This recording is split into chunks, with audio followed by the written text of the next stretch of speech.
Welcome to another Quantum Conversation. I'm Galey, and I invite you to sit back as we enter the quantum realm, that space of the greater part of you. It is your connection to infinite possibilities, infinite potential, and infinite mastery.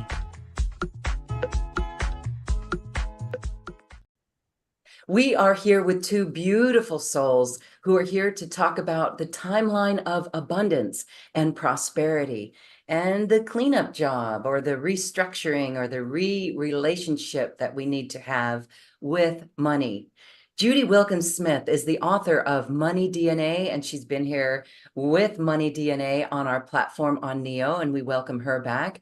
And we also welcome Tom Galey, who is a professor of economics and also my husband. And I bring these two souls because they have a wealth of information to share with us today as we literally rewire our money DNA.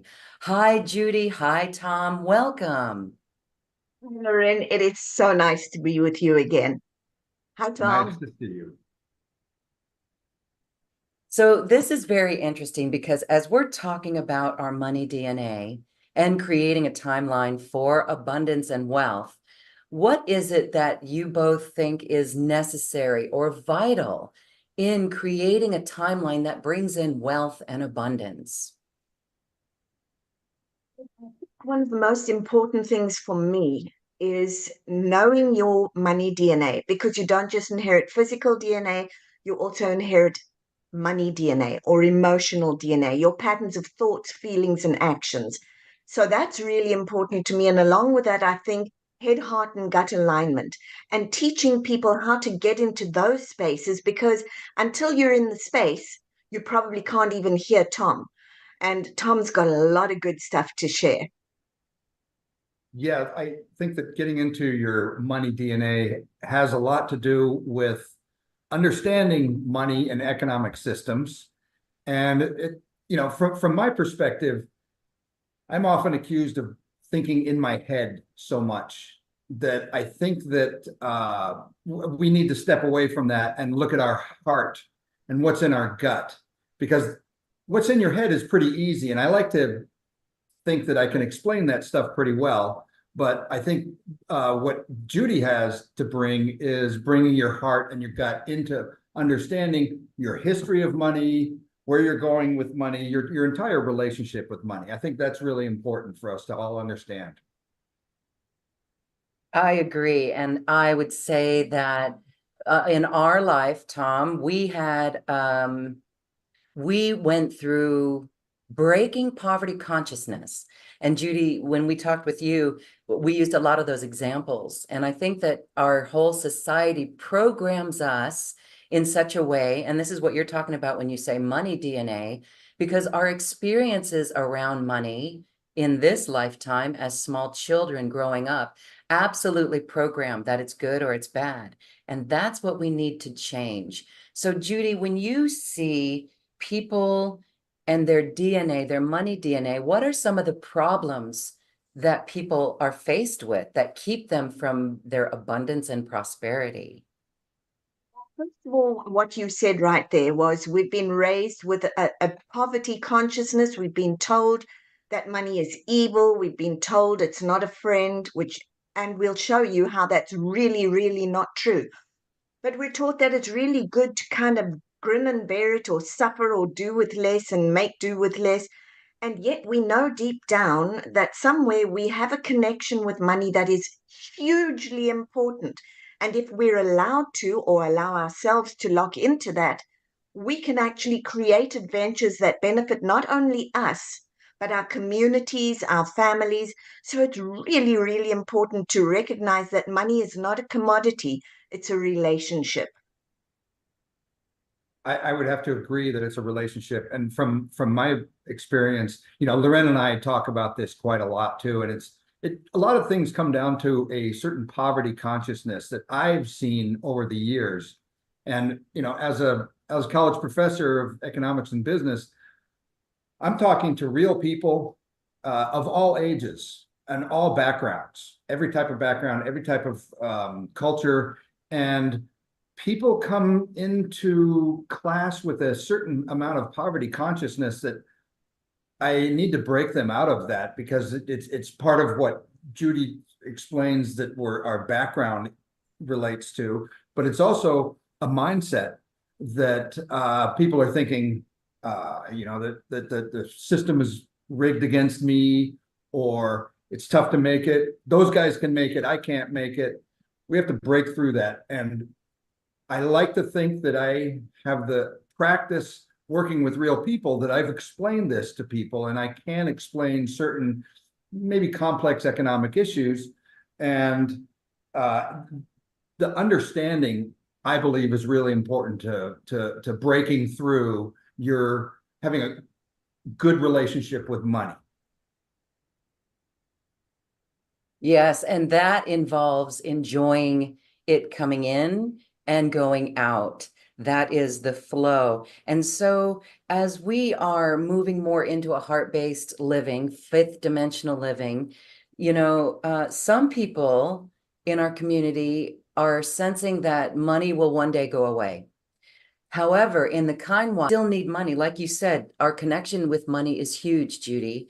And so breaking poverty consciousness, there is a fun way to do this. And it's being very aware of our words and our thoughts and our belief systems around money. But other things that really help are money games. So I would like to ask both of you, are there any games that are your favorite that help shift our vibration? Because this is vibrational living, and we have to be in a good vibration. And Tom, that's what you and I did as we shifted out of our poverty consciousness. That's a long story we won't get into. Maybe we will. But what money games do you like to play, Judy?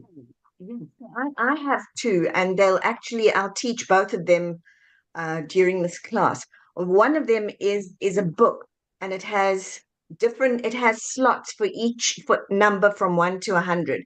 And there are variations of that out there. But the beautiful thing about using that book is when you understand what you're doing, you're interacting with money every day.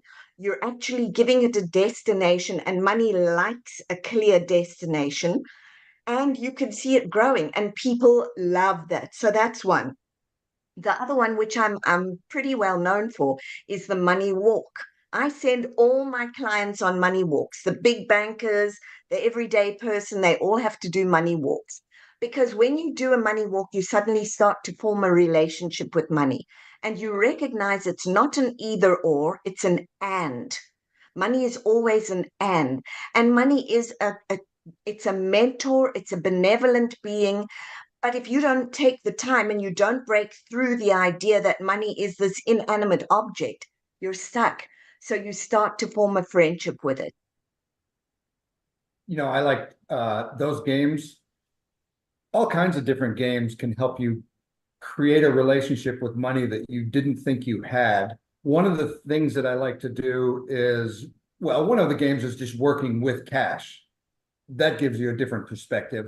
Another game that I have actually really come to enjoy, because I've workshopped it literally with full classes, and that is this, I won't go into it, it's a spending game where you write down what you want, and you get more money each day to spend in a certain period of time.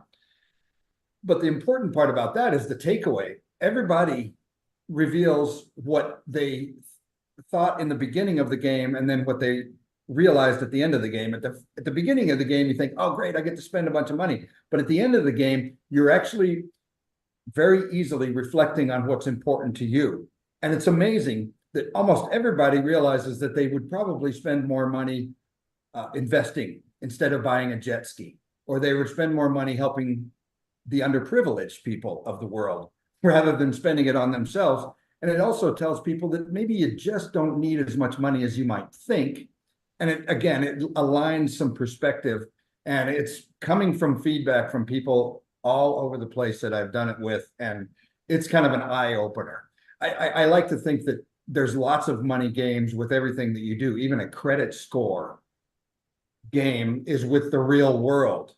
The credit scores that you're playing, that's a game. And we go through that in our courses about how to play those games. And enjoy So it and lean into it. yes, enjoy it. That's the key. Again, as we're living vibrationally, let's go back into that money game that you're talking about, Tom. You said that you have so much money a day. Can you explain? I want to clarify because it actually gets to be a mind boggle because it's $1,000 a day Mhm. and $1,000 the next day, $1,000 more. So every day, day one, you're spending $1,000. Day two, you're spending $2,000. Day three, you're spending $3,000. And you Right. try to do that for a month. And what I found amazing, I've done this. I encourage everyone watching to do it because you will find that that alone will shift your vibration to money and literally turn us into philanthropists. This is what New Earth is about. It's about sharing this. And it actually, as you said, Tom, it helps us realize how much money do we really need. And myself, as I did this, I think I only got to day 15 or 16. And then I realized, okay, it's really a challenge to learn or to think about where we're going to place that much money. Day 14, we had $14,000 to spend, and you have to spend it all. Day Right. 15, you have $15,000 and you have to spend it all. What I found is that I started thinking about larger programs for the earth, ways to create scholarships for children, that sort of thing. So that's what I find so promising. That really is freedom. These sorts of games is freedom, freedom from Right. not having enough because if someone's coming from lack or looking at a bank account that doesn't have as many zeros behind the a number that they'd like, that's going to be a vibrational pull downward that, oh, we don't even have space to dream of what to do with money. So these sorts of games then expand us. And Judy, when you say money likes a destination, that's what we're talking about. We have to get creative with it. And I would like you to share, you've got a really interesting thing where you're taking people to Disneyland. Can you talk Yeah, more about that? Because again, here's the vibration and the play. right. So it's actually Disney World, because I like big, and Disney World is. And yes, what I do is I take them to Disney World and I show them if you're going to start making magic in your own life, which is just code for expanding, why not do it in the most magical place on earth? So we go to the most magical place on earth, and then everybody gets invited to expand. Now, I want to touch back in on the game that Tom was talking about. Because and I heard you say, wow, I got to day 15 and I was asking myself, how much do I really need? What I'd like to say is you want to keep doing that and you want to keep doing that because it's not just about how much you need, it's that you're going to then start expanding your philanthropic mind as well. So if you keep going to 100,000 and a million, if you look at some of the people and what they've done, where they turn around and they give somebody else $100 million and say, go make good with it. This is what we're talking about. We've got to take the leash off money and allow it to just run and us to run with it. It's a spirit that's really itching to run free with us. And so yeah, I go to Disney World. I take them for 4 days. We do a deep dive in, and this will be my 10th year. And by the time they come out, they are not the same people who went in. They've done the expansion, they've done the rewiring of the mind. They're open, now they're open, and that is where they would pivot and say, okay, Tom, teach us all about the spreadsheets, teach us all about those different pieces. What's my favorite one? The mortgage calculators and things. We're ready to learn. Before you're ready to learn, you're not even going to look at that. So you want to be open and ready to learn, and then you really want to go for it with all your might because money is a wonderful, mighty, abundant flow. Yeah, also along the lines of the money spending exercise, everybody almost across the board gets to the 20th or 25th day and they come in and they look at me and they're like, I don't know what else to get. I mean, the material world can only go so far.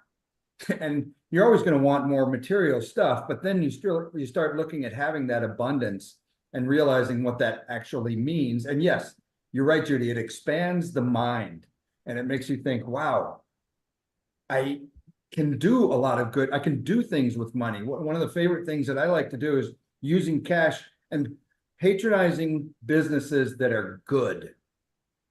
If you start thinking about money a little bit differently, you're spreading the money and keeping that flow going to good businesses and businesses that are good for society and good for our planet.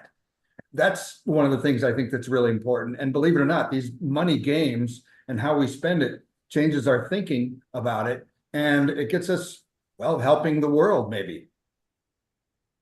Yes, absolutely. And that is the most important thing. Judy, I'm going to take you up on that offer, and I'm going to go to 100,000. I'm going to go to 1,000,000. I am, because I met a friend who is working on nature reserves in Costa Rica, and the different various lands around this nature reserve that she's the president of is trying to purchase the other farms so that it doesn't go to developers, but it goes to reforestation. She needs $8.8 million. And so there we go. That sort of thinking and so what happens, this gets into Neville Goddard's work and the power of the subconscious mind. As we do this, as we expand our relationship with money and what we would do with money, the destinations that we would have with money, that actually is imprinting our subconscious mind, which is then coming to expect this to happen. And therefore, we get to a point where we don't even have to do anything. Well, we still have to do things, but someday that's going to show up. We're going to make the connections with the people, right? Would you agree on this? I would completely agree on that. I would say to you, with something like your 8.8 million, you're not just looking at how can I fund it, you're looking at what joy can I bring. And people don't always realize that money can bring a ton of joy. So what joy do I want for me? What joy do I want for my family? What freedom do I want? Where do I want to look at in the world? How do I want to make a difference? Money is an amazing vehicle for that. I see that all the time when I teach classes and I have events. People walk away with, I can bring more joy. The first thing they want to do when they have a full bowl, and I have an exercise for that because they start with little bits and they get super frustrated. And then I say to them, if I gave you the whole bowl, they go, oh my goodness, I could give some. I could have some. And you can see the mind going, okay, fill my cup. Because if I fill my cup, there are so many other cups that I can fill. And you can see the joy. And money and joy are really belong together. They're good companions. I would agree that our attitude towards money can change completely. And, some of the things that I talk about, again, they get a little bit boring and dry if you're talking about interest. Right there, it just sounds kind of boring. But hey, if you can understand interest, make it work for you. And there's the game, is to earn the interest and to understand you've got interest and loans going out and interest on money coming in. That's a kind of a circular flow. And once you understand that deeply, and you can have confidence with your money. We hope to bring tools that are really practical. Judy and I both have not only games, but real practical tools that help you understand money. And sometimes it gets a little dry and boring, but that can be how numbers are. But the important thing is that we keep the relationship open and that we're expanding our relationship with and the money and the attitude of how things flow. And the compound interest calculations and savings calculators, let's all flow. And if you can understand how that works, how fun is that to play the game like you're a winner? That's a great thing. Yes, and Judy, you mentioned that mortgage calculator. We can talk more about that later, and that's part of what Tom is going to teach in this Yes. 4-part course that we're going to talk about ways that people can work with both of you to expand their wealth consciousness and to really target and tackle their money DNA. And so as we're talking about the vibrational living, one thing that I've learned is first people have to get out of survival mode, because if we've been programmed with money, then that sets a timeline where we don't believe it could be ours. And so breaking that timeline, jumping to a new timeline really is a vibrational shift. And one of the things that I learned along the way, and one of the games that Tom and I have played in our life, is to feel the vibration of already having it, no matter what that bank account shows. For example, I would sit, and before I would look at my bank account, before I log in, I'd take a moment to center myself, look outside the window, see the abundance of leaves on a tree, of birds, of beautiful things, the abundance of fruit, right? And then I would feel, wow, there's abundance in my life. And I'm adding an extra zero to the bank account of no matter what it is that I see. So then when I would log into my bank account, I would see, at first it was not very fun, but then because I held that vibration, it literally did work. So that I would look into the bank account and see that number. I would physically just add another zero behind it. That's part of a game. And it actually detaches us from the outcome, or that frustration that you were talking about, Judy, because that frustration is absolutely real. So how are we going to shift it? You shift it by these games that raise our vibration, and it literally unlocks us from that programming. So I love that. That really is important, getting out of survival mode. And then when we're out of survival mode, Tom, that's where, there's money tools. It allows us to begin playing the way that the banks have been playing with humanity. Banks have been doing things that now, as the veils come down, more and more people are catching wind of systems that we can use, that the banks have been using it in their favor for so long, but now the floodgates have come down, and now, this mortgage thing, for those who have a mortgage, there are banking tools that literally allow you to use your money in a flow, in a system that the banks use, but now it's in our favor. And without going too much into it, because it's really heady, it's very complicated. Without going too much into it, what I noticed is it's exactly the opposite of what they're teaching us about money, about a checking account, that you put all your money into it and you try to save. And so it's just really interesting to learn some of these tools. But again, first, right, as you both say, we have to get out of survival mode and feel a vibration. And then you go into the more practical aspects like you are talking about, Tom. So as we talk about this, what are some of I've got some slides to show, but what are some of your most important topics and requirements for people to get into this prosperity timeline, Judy? I would say one of them is understanding your money DNA. I would say learning how to align, which is what you were talking about with the head, heart, and gut. The 9 levels of money are great because they show you where you are and where you want to be. And money, by the way, is all about want. It's all about dreaming. It's all about expansion. It's great. It teaches you to keep growing. Now, Tom, I'm going to disagree with you a little bit. I don't think there is anything dry about the tools that you're teaching. You're enabling people. I think it's absolutely amazing. When I saw that mortgage calculator, I was like, I couldn't get it to my daughter quick enough. It said, oh boy, look here, if we do this, it's really an enabling thing. And people want practical tools that they can use. It's nice to hear all the other, but they've got to have the tools. So for me, in mine, it's the money DNA and how do we practically get you out of survival and into the fun side, the adventure, and giving money a destiny. Giving money a destiny is huge. Giving it a goal. When it knows where to flow, it knows how to grow. And then coupled to Tom's stuff, I mean, I'm sorry, Tom, I do not find it dry. Nice try, but for me, it's very exciting. Well, talking about that money calculator and talking about planning where your money is supposed to go, it's exactly that tool. And what are you doing with a mortgage? Are you just is the bank just telling you, okay, here's what you got to do. Here's what you got to do. If you understand it a lot better, you can start directing funds to where it needs to go. If your objective is to say pay off your mortgage in 10 years and not 25 years, that's a goal. That can completely be done by looking at some of these tools.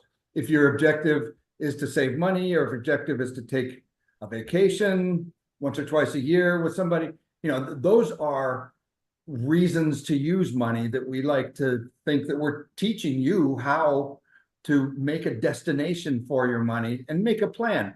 It's not that hard. I say it's dry, but no, it can sound complicated, and it's not. But one thing that you mentioned, Loren, about poverty consciousness is, and I did a little bit of research about how people think, and there was a study that was done that suggested that when people are worried about putting food on the table, and with respect, that happens. When your mind is consumed by that paycheck that's going to go away by the end of the week, or putting food on the table and everything like that, you can't think of anything else. In other words, the research shows that your mind is boggled and stuck and shut down, and you can't think your way out of it without some external tools to be thinking about. So that's how poverty consciousness kind of traps us into a way of thinking that, it's natural. It's human nature to just be stuck in your brain, that you can't do anything about it. But you got to look at it a little bit differently. And these tools, hopefully, they do help kind of break you out of that. And you can see the light and see a little bit more clear as to your goal and where your money is supposed to be working. And it's supposed to work for you, not for the banks. Yes, and I want to say one other thing that we did to free us from the constraints of money. There's lots of fun tools, and money games are what you go into in your 4-part course. So they're full of things and ways that people can shift their vibration. One thing that I recall that was very helpful was tipping. And this is so minor, but we can literally use activation, awakening codes for the collective in the way that we tip. And not only does it help the collective and awaken them by send signals, but we can also free ourselves from certain behaviors and patterns. And this is tipping. For example, instead of tipping, Tom, you're guilty of this, and this is from your family line. Yes. Your dad would take a bill and would have to tally up the tip so that the bill would be $88.00. Even. And so the tip would be shortchanged. The poor waiter would get a little over, a little under. Yeah. $7.44. Well, what if we changed that? So what I started to do was $1.11. Like, instead of leaving $1 for coffee or in a little store, $1.11 or 222, because those activation codes are literally activating the other person. We know those are angel numbers and whatnot. So play a game that way. What I noticed was that literally liberated us from that pattern of it's got to be an even balance. So that was very helpful. Would you agree, Judy? There's something about that. And also, when you give unexpected tips, like love bombs is what I call them. Yes. The energy that comes from that, from your heart expansion to the person receiving it, especially when it's unexpected, is so heartwarming. Talk about this. Yes, I agree with you. I'll tell you, one of my favorites to do is at the end of the year. I put away money all year long. And at the end of the year, I like to put it in envelopes, and I like to walk around the mall or walk around wherever it is. And I want to listen to people saying, I wish we could. And then I'll drop an envelope and leave. I love doing that. That's the love bomb piece. The tipping, the angel numbers, any way you can play it. Yes, I think for me, the way that I gave my money, the first destination was my good old Disney World. Everybody who knows me knows I love Disney. And I looked at Disney World and I said, one day I'm going to have timeshare there. And I put an envelope aside. And it's amazing if you give it a destination. So I knew I wanted to buy that timeshare one day. Every little bit, instead of the bun for what, a buck, whatever it was, I knew that buck, whatever it was, could go in there and start accumulating for that.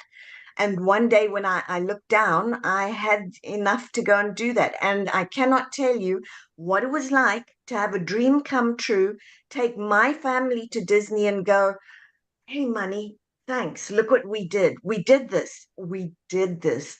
And that joy is just, it's unbelievable. You know this yourselves. You've both done it.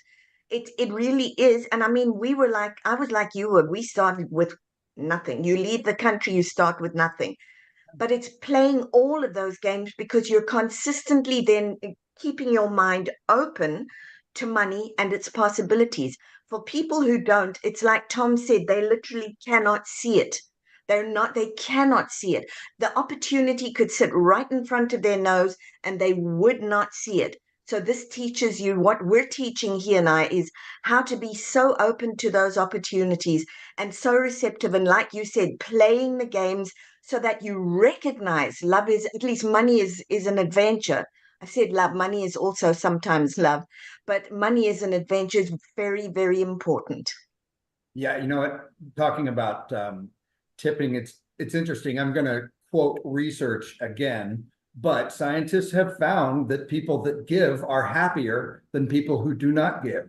And they've even gone so far as to study people's happiness after they begin giving more, they're happier. You know, we think that the best things in life are, you know, bought by money, but research is completely opposite that, that it's friends, family, and believe it or not, giving makes people happier. So imagine the happiest people in the world are the ones who give, and you don't have to give a lot. Like Loren said, you're talking about the little love bomb, just a little bit here and there. Whenever you do that, people feel great. And that's part of the money flow that works in the economy. When the economy is flowing, that's how everybody does well. I mean, all boats rise with an economy that with people are willing and able to spend. I mean, science will show that when people spend money, the economy goes better. That's all there is to it. And so when you do that, you're happier. There's nothing better than that. You know, I would love to see that study someday as they reveal that those you're not only happier, but you actually get more money Right. comes to you when you flow. I mean, that is a metaphysical aspect. Really fascinating. I want to go into the cash thing because for those, this is a good foundation, I believe, for people who may be in survival mode. And we were there, Tom. We had our son was in diapers, and there was one point where I cut up all my credit cards, debit card. I had a debit card, but I said, no, I'm going with cash. One thing here, always carry $100 bill in your wallet. So you can never say you don't have money. That was really key. That was very foundational for us. I still carry $100 bill. And guess what? Some days I need it and some days I use it and I replenish it, but it's like, wow, I'm glad I had that money.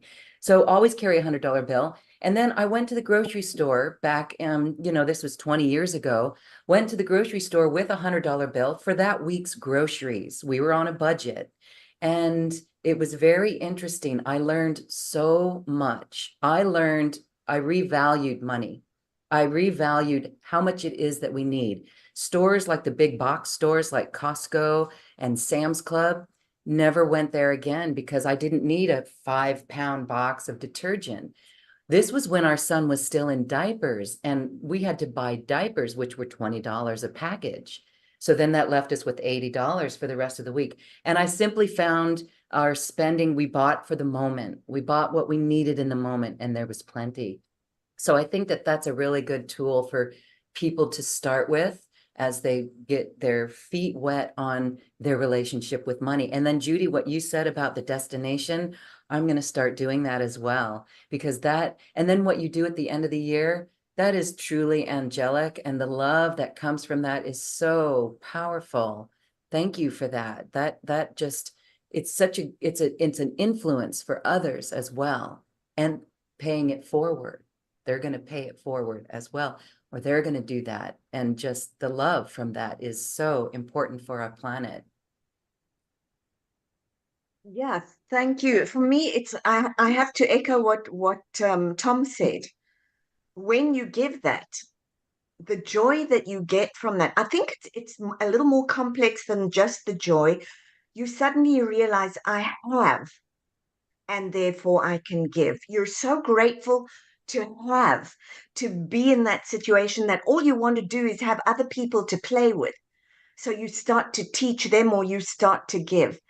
It's a really, really important thing. We're building, when you build your finances, you are building the joy. It's kind of that simple. And yeah, and also knowing your DNA. That DNA is huge because it's your job and your purpose to change it. And yeah, I would say thanks to my dad because, like you guys, I had nothing, but I had a dad who taught me at 6 years old, here are 4 envelopes. This is what you put in each envelope. And I still have envelopes. Those are my destination envelopes. If I have something that I really want, I have envelopes. And it's fun because I get to see it growing. And the money walks that you do, that's another one of your most popular one. There's something about physicalizing in motion, the energy of our thoughts with the walk. Can you detail that a little bit more? I know you go more into it, but what's that about? Really, yeah. So I'll just briefly tell you that I was at a real low point, and I remember walking outside and going, "Okay, God, I need to speak to money." And I expected to get hit on the back of the head with a piece of 2x4 because, money is evil. But I went for the walk. Long story short, it was about a 3 hour walk. And on the way back, and I suddenly realized that I'd always loved money, but I'd fallen out of it because of the patterns I'd been taught. And on the way back, I picked up a $1, a $5, a $10, a $20, a $50, and a 100. And I went, oh boy, money is not an inanimate object. And so I teach people you've got to do the walking and you've got to, because it opens your heart, it opens the gut, it opens the brain, and you really have to have a conversation with money, not anything else, with money. And you will be shocked and surprised and delighted by the results. It activates all sorts of things. Speaking of what money really is, another thing that I spend some time with students talking about the modern economy, which is moving towards digital money all the time. And of course, we tap at the register now, and money goes from one bank to another without us really even seeing or feeling or knowing the money. And I think a lot of people are getting out of touch with money that way. That's why the exercise is very important, to walk into a grocery store with $100 bill and do not pull out your credit cards, because I'm telling you, I do teach a lot of 20-something-year-olds, and everybody has a money history, and the most recent money history that people have is completely devoid of actual cash. And students are having to learn the hard way that money on a credit card and money in your pocket as a $20 bill, it's kind of the same, but it's your relationship and your attitude towards it. Obviously, you go to the grocery store and sometimes you put the card down and it taps and you walk away. Sometimes you don't even look and see how much the bill was. Anybody do that? People are doing that. If you had cash, you wouldn't do that. So I'm really trying to communicate with the 20-year-olds, almost every one of which has abused a credit card, straight up across the board. I think I have, and maybe we all have, but if everybody on earth abuses their first credit card, what are we doing? We're missing some education along the way. If everybody doesn't, treat a credit card the same as money, and you have to have that practice to really understand what actual cash is and what credit and the ones and zeros that dictate our money life, and how money transfers from bank to bank without seeing any actual money. It's a whole new ball game that we're living in. This new economy is only moving towards more automation of money and less actual cash. That's the way the game is. That's how we're going to play it. So knowledge of that is important, and realizing that, again, charging $50 on a credit card and handing somebody $50, you still get the same thing. It just comes out a little bit differently. Thank you. I love this conversation because it really is expansive and it shows our responsibility, our energetic responsibility with money and to be friends with money. And so we're going to talk here in a moment about your course, the course that you teach that assists people with all these things that we're talking about. And I want to say that there, on the higher realms, we are being given information that someday money's got to go, that we're the only planet in this universe that uses money. But until then, we have to be respectful of it. And that's the game. I've also heard that money is the prana of the earth plane. So knowing that it's our life blood flow. So why be in a bad relationship with it? And so if there's something called Nasara, which is the higher realms will give every human $10 million. That's a dream that many light workers have and are working towards. Until that happens, or if it happens, if it doesn't even happen, we have this cleanup for our timeline of abundance. And it's exactly what you both have been talking about. And this is how we build our responsibility or take responsibility for our wealth. When something else comes along to change the economic system on our planet, sure, that's wonderful. But in the kind while, it really is important to be proactive, to have a vibration of friendship with money, to have fun with money, to love money, to go on our money walks and to express and flow the currency, and to always remember that we, the people, are the economy. We truly are. We've seen this in 2008, where it got kind of dicey. And even during the Great Depression, we saw that we, the people, are still the economy. So with that, let's talk about this course that you both are offering. I'm going to share these slides one more time. And I'd like you to kind of give us a little sample of what we're going to learn in this course with both of you. Okay, so Tom, I'm going to start with money DNA. So you're going to learn about your money DNA, what it is, where it comes from, why it's super important. Then that would flip over into you, Tom. Well, then money myths really speak to the way that the U.S. economy really works.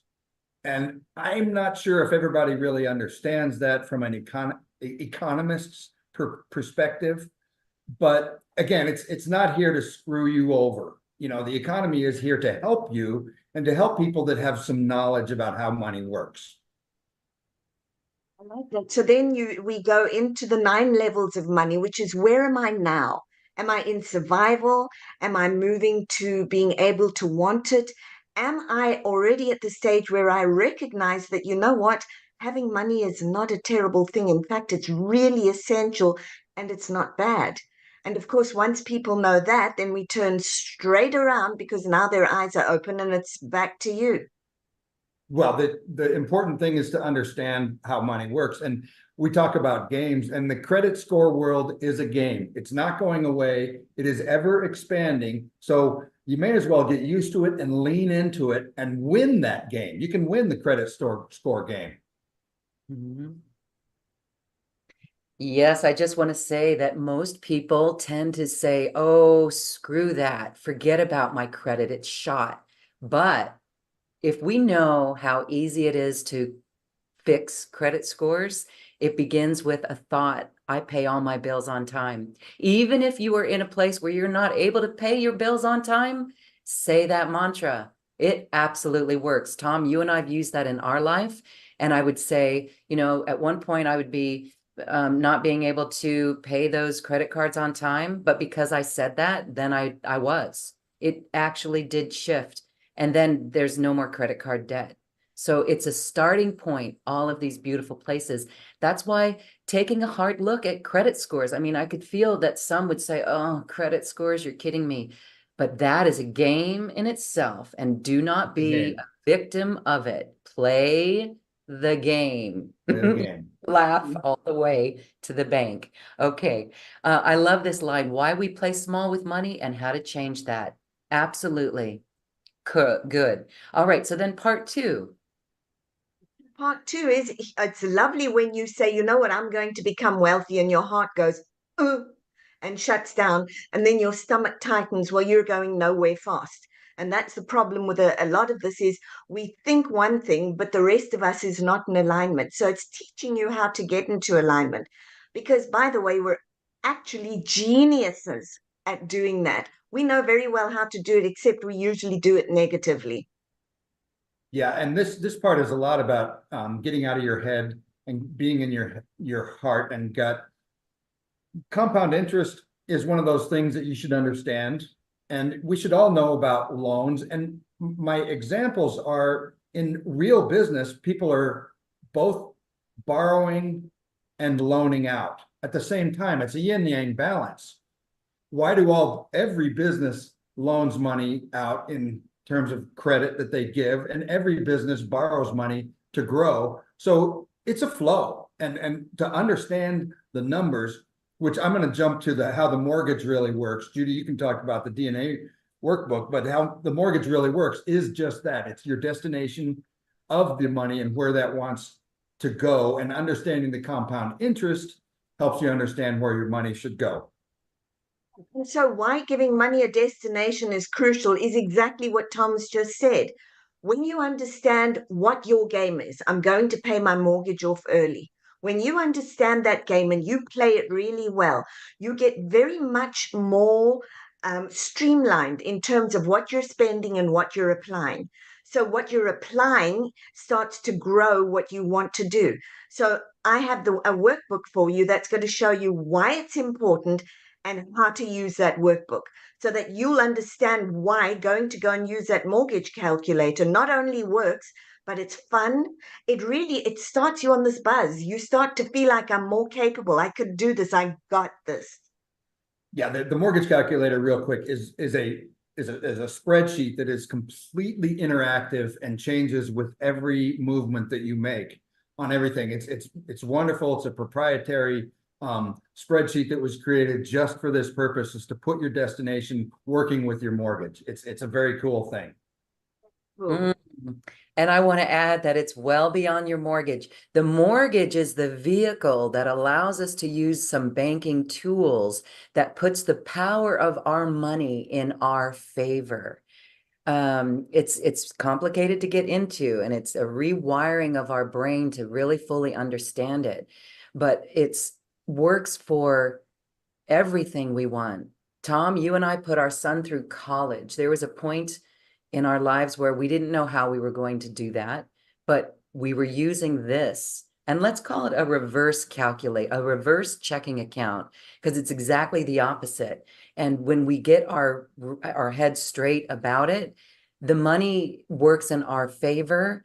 We put our son through college and we did not even feel it. And it's crazy how that works.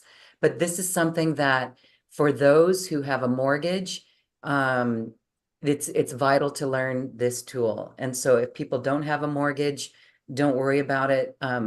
There's other ways that people can use these tools to still grow their wealth. But that's a very vital tool, because a mortgage, for people who refinance, the mortgage is the biggest loan that most Americans and people on the planet will ever have. And I think it's almost criminal how there's a 50-year mortgage now. And then the refinancing, when you have an ad that says, are you ready to take money out of your home? It's not your money until that loan is paid off. So when you do this and you refinance, you're starting that mortgage banking calculation back to day zero, and all the interest is, again, not working in your favor. So refinancing is actually so harmful when there's other ways to do it. So it's a little bit more complex, and it's not for everyone, but for those who get it, it's a very valuable part of this 4-part series. I love that. So the Money DNA workbook is all great, and the head, heart, and gut alignment is really key as the foundation as well. Okay, now this part is great. Money as a spiritual flow. Yeah, and it's one of my favorite parts because everybody talks about money. They talk ugly. We do smack talk around money. When you begin to understand that money is not that commodity, it is spiritual flow, everything changes. You begin to see that you're using what you call that life force of the planet. You begin to get into harmony with it. You start to understand that every cent that you save, spend, use, all has purpose, all has flow. And, for a lot of people, this is really helpful because until they see that, they're always at odds with it. But once they understand its spiritual flow, they can really lock in and move forward. It's also it is an and, not an or. It is never money or love or money, health or money. It's and. And when we start to make it that and, things really, really rock. And I think we're also already talking a lot about how we're not only using debt and credit, but really understanding it better.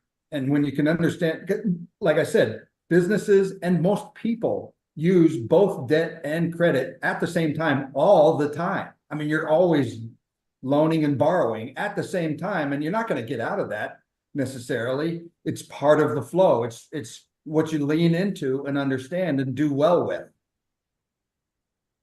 And then, of course, you have your money bandwidth, and most of us are locked into those. By the way, we say that if you are a professor of economics, you can only earn so much. We say that if you are an executive coach, only so much is allowed until somebody looks at that and goes, yeah, no, and then a different game begins. So we're going to teach you about your money bandwidth, where it came from, and how to break that. And it's never about just breaking it for you.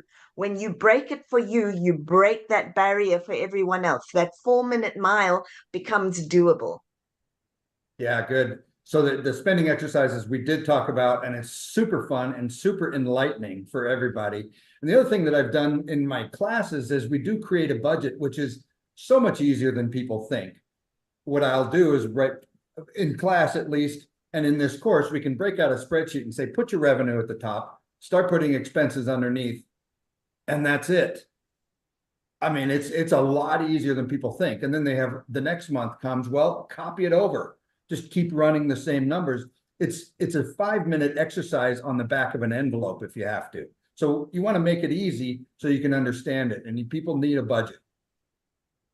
And that's where the fun comes in, because you can take the little extra and put it into those envelopes where we're paying ourselves first. That is part of the vibrational flow that we're talking about here. It's so wonderful. Okay. I love it because these are practical tools. Let's go back to that slide of creating a budget. Creating a budget, for some, that may make the heart or the stomach like a kick in the stomach, like, oh, but it's practical tools along with the spiritual vibration that is making this so potent. So I love it. Okay. Money is an adventure. The adventure. There is so much you can do with it. You're limited by your imagination, period. So what is it that you really want to do? Where do you want to be in the world? How do you want to be? And for a lot of people, they use affirmations. And one of the things that I teach is why affirmations don't work and how to get them to work. So this is a really, really important one. You want to have an affirmation that rocks you when you walk out there. It makes you sing the theme from Rocky when you're walking down the street because it's head, heart, and gut. So we're going to teach that bit. And that goes into yours, Tom, I believe, which is.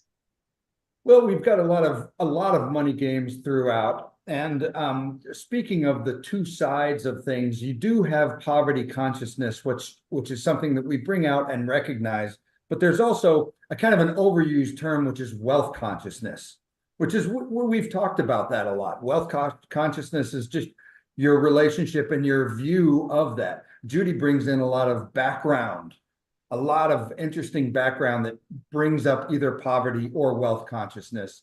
But there's games that let you understand how that works and how you can look for your own wealth consciousness of where you're going with that. Takes us into working and walking with money, and there are a whole number of ways that we do both. I teach them the money walk. We talk about working with it and how you get it into different spaces and places. And it really, people will walk away at that stage with not only an expanded money DNA, but also a sense of, I've got this. I know what to do. I know the games I need to play to expand me. I know how to do the walk, and I know how to work with my money. Finally, I am not a victim. I walk out of here much more masterful. Yeah, good. And then I like to want to make sure that we include some basic stuff about cryptocurrencies because everybody wants to know about them. I've done a lot of study for a long time about cryptocurrencies. I'm on the fence about their effectiveness, but they're basically pretty simple. They're a little bit like investing in the stock. They're investments. They're like stock markets and CDs. These are all investments. We should all understand where your money should go. Where do you have extra money? You can put some of it towards the vacation and the dream that you want. And you can also put money into places that it's going to work for you, just like we talked about throughout the course. And then I conclude with a couple of us have come together with some reading lists. And there's just a few books that go all the way back to Napoleon Hill in the 30s or 20s when he was writing. And there's dozens of books and readings and podcasts and other things that you can follow that I suggest to people that they should pick a financial show to watch once or twice, even if it's boring, even if you don't understand it. Sometimes I look at those and my eyes go glossy and I space out. I start thinking about other things, but it's just good to raise your consciousness about what this money is and lean into it and not be afraid of it. Loren had a good point of the word budget. Ooh, I get a pit in my stomach about budget. But no, if you are looking at it more optimistically and practically, you're not going to have that pit in your stomach of dread, but you're going to be, oh, that's interesting. Let's learn. Let's learn all about it. That's what I talk about, leaning in. And maybe the reading list is reading more, getting a little bit more information. It's not going to take a lot of time. It's just reading a couple of the right things that is, I think, really valuable in your thinking. Perfect. I love it. And so this is a summary of the 4 parts that you both will be teaching. It really is a beautiful blend of the spiritual vibrational tools with the practical tools. That's why we're offering it, because this is something that will truly assist us in our responsibility from a vibrational level and our responsibility from a practical level of being with our money and befriending our money. So it really is quite beautiful. This will be held over 4 sessions. We invite those watching and listening to scroll down on this webpage for the dates and all details. If you need help, we like to make it easy for people to take these courses. So the price is a beautiful opportunity. If you still need help, there's a 2-payment plan that is available in the shopping cart. We really hope that that allows you to take part with these 2 beautiful teachers. Thank you both for this. It's wonderful. Go ahead. May I jump in with one thing that we find very important is Judy and I believe that live Q&A is very important and it's open to interruption like I just did and questions that are live as we go through this material. Right, Judy? That's important. Very important. I want people not to sit on it for the next 20 minutes. I want those questions coming in so we can stop right then. They can get it answered and they can get back to center and be present, because otherwise they're holding on, waiting for someone to say something. Live Q&A. This is your chance to ask these 2 beautiful money workers, money professors, actually, money professors. how it works and how you can apply these to your own life. It's a great opportunity. Thank you both for putting this together. I really think it's time for wealth on our planet, and we need to break through the mental constructs and the belief systems that have held us back. And this is one powerful program that will do that. So thank you. I want to give you each a moment to share any final thoughts or what you think. Why is this so important now at this time on our planet? Judy, you first, please. I think the most important thing for me is there is nobody who cannot become wealthy. Nobody.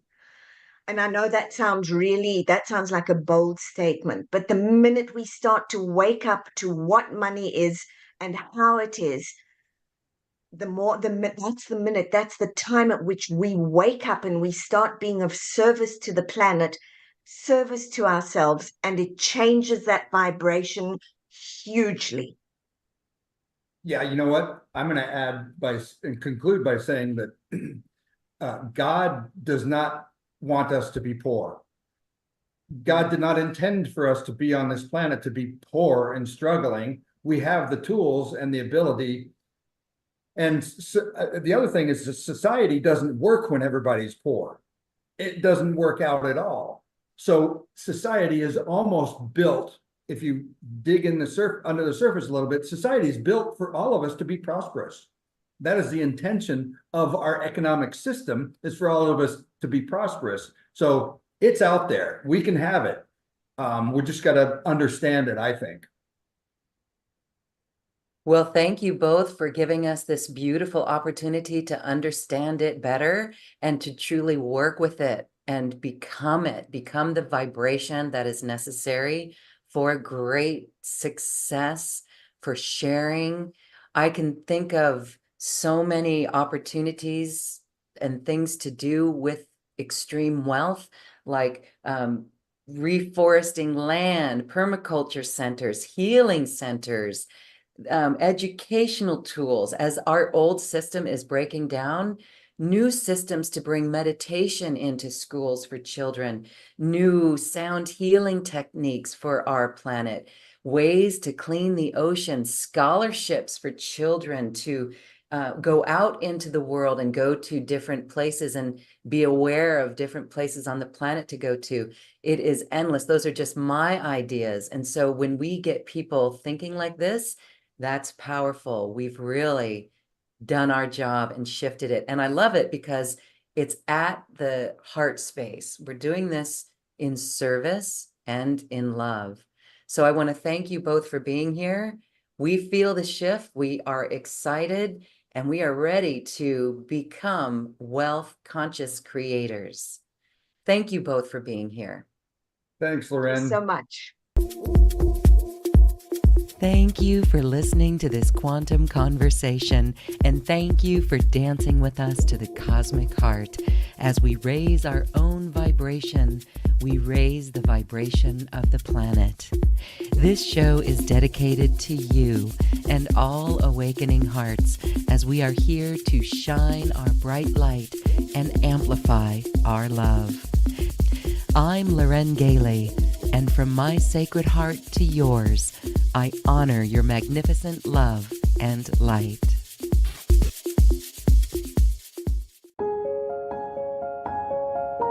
This has been a presentation of New Earth One Network, your home for New Earth living.